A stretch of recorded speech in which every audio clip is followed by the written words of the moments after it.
அனைவருக்கும் விநாயகர் சதுர்த்தி நல்வாழ்த்துக்கள். விநாயகர் சதுர்த்திக்கு விநாயகருக்கு பிடிச்சமான கொழுக்கட்டை தான் செய்ய போகிறோம். இதுக்கு 1 கப் அளவுக்கு அரிசி மாவு எடுத்துக்கலாம். 3/4 கப் அளவுக்கு நம்ம வெல்லம் எடுத்துக்கலாம். சின்னதாக கட் பண்ண தேங்காயும் எடுத்துக்கலாங்க. 1 டேபிள் ஸ்பூன் வெள்ளை எள்ளு, கூடவே நம்ம 3 ஏலக்காய் எடுத்துக்கலாம். ஒரு பேனில் 1/2 டீஸ்பூன் கீ விட்டுக்கலாம்.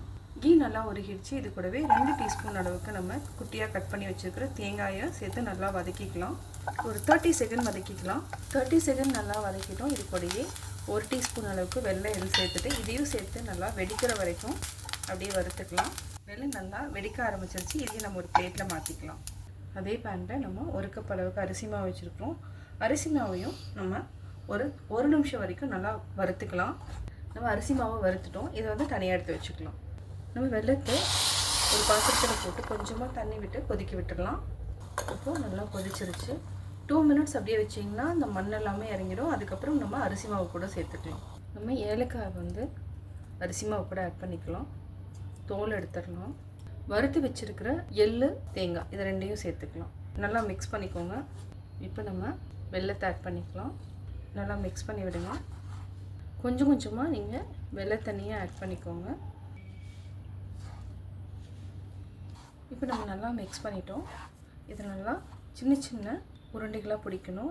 கொஞ்சம் சூடாக இருக்குது, கொஞ்சம் ஆறட்டும். ஆறினதுக்கப்புறம் நம்ம சின்ன சின்ன உருண்டைகளாக பிடிச்சிக்கலாம். ஒரு கைப்பிடி அளவுக்கு மாவு எடுத்துக்கலாம். இது நல்லா அப்படியே உருட்டிக்கோங்க. உருட்டிட்டு ஜஸ்ட் ஒரு ப்ரெஸ் கொடுத்துக்கோங்க. அவ்வளோதான், பிடி கொழுக்கட்டை ரெடி ஆகிடும். இதே மாதிரி நம்ம எல்லா மாவையும் பிடிச்சிக்கலாம்.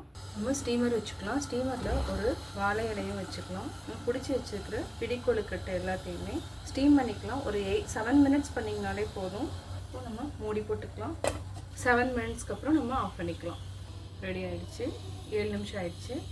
பாருங்க, சூப்பராக விநாயகருக்கு பிடிச்ச பிடி கொழுக்கட்டை ரெடி. இதையே நம்ம ஒரு பிளேட்டுக்கு மாற்றிக்கலாம். விநாயகருக்கு பிடிச்ச பிடி கொழுக்கட்டை ரெடி ஆகிடுச்சு. நீங்களும் விநாயகர் சதுர்த்தி அன்னைக்கு இதே மாதிரி செஞ்சு பாருங்கள். கட்டாயம் கமெண்ட் பண்ணுங்கள். கோபி சுதா சேனலை சப்ஸ்கிரைப் பண்ணுங்கள் மறக்காமல்.